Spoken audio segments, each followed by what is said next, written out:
Globalisation వల్ల ఇలా చిన్న చిన్న వస్తువులు నేను అనుకుంటాను.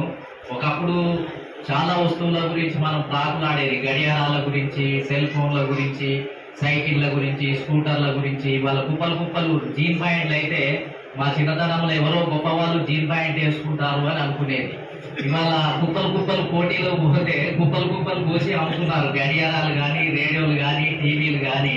అంటే ప్రొడక్షన్ పెరగడం వల్ల, గ్లోబలైజేషన్ రావడం వల్ల ఈ భారతదేశంలో పేదవాళ్ళు కూడా వెగబడి కొనుక్కొని ఆ సౌకర్యాలను అనుభవించే పరిస్థితి ఉత్పన్నమైంది. అన్ని గమనించాలి. ఊరికనే ఏదో బండ గుర్తులు పెట్టుకొని పాత తరాలనే మాట్లాడుతూ ఊరికే పాత ఇది గ్లోబలైజేషన్, స్వేచ్ఛ మార్కెట్ వస్తే ఏదో జరిగిపోతుంది, ఏదో నష్టం జరుగుతుంది. కారల్ మార్క్స్ చెప్పినట్టుగా ఏదో టెక్నాలజీ పెరిగితే నిరుద్యోగిత పెరిగి కార్మికులంతా పేదోళ్ళు అయిపోయి ఇక మొత్తం ఆయుధాలు పట్టుకొని తిరుగుబాటు చేస్తారు, కూల్ చేస్తారు, తర్వాత ఏంటంటే సోషలిజానికి వెళ్ళిపోతారు అని చెప్తే, ఇవాళ మన తెలంగాణలో అసలు ఉత్పత్తి చేయడానికి ఇవాళ బీహార్ వాళ్ళు, ఒరిస్సా వాళ్ళు, ఉత్తరప్రదేశ్ వాళ్ళు ఇక్కడ పనిచేయాల్సినటువంటి పరిస్థితి ఉత్పన్నమైంది.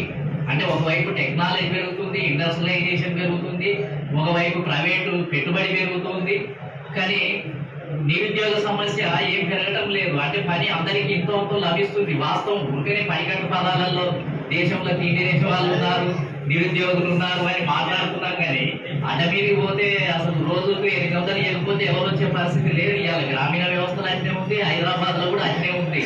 కాకపోతే ఇంటికి ఏమి ఇబ్బంది లేదు. నిరుద్యోగ సమస్యకు అసలు ఆ రకమైన పరిస్థితి ఏమి లేదు. వాస్తవాలను గ్రహించి థియరీలను రీరైట్ చేయాలి. ఊరికనే పాత సిద్ధాంతాలు పట్టుకొని పాత పదాలు ఎప్పుడో 50 సంవత్సరాల క్రితం రాసిన పుస్తకాలు చదువుకుంటూ మళ్ళీ అవే చెప్పుకుంటూ తిరిగితే ఉపయోగం లేదు. ఇవాళ పనిచేయదలుచుకున్నవానికి 800, 600, 300 ఖచ్చితంగా దొరుకుతున్నాయి. వాడు బతకగలుగుతున్నాడు. కాబట్టి ఇలా పారిశ్రామిక రంగం పెరిగితే నిరుద్యోగం పెరుగుతుంది అనేది ఏం లేదు. ఇవాళ ఇండస్ట్రియలైజేషనే, టెక్నాలజికల్ సొసైటీనే ఇవాళ ఎంప్లాయ్మెంట్ విస్తారంగా సృష్టిస్తుంది. ఇవన్నీ కూడా మనం గుర్తించాల్సినటువంటి అవసరం ఉంది. కాబట్టి మరి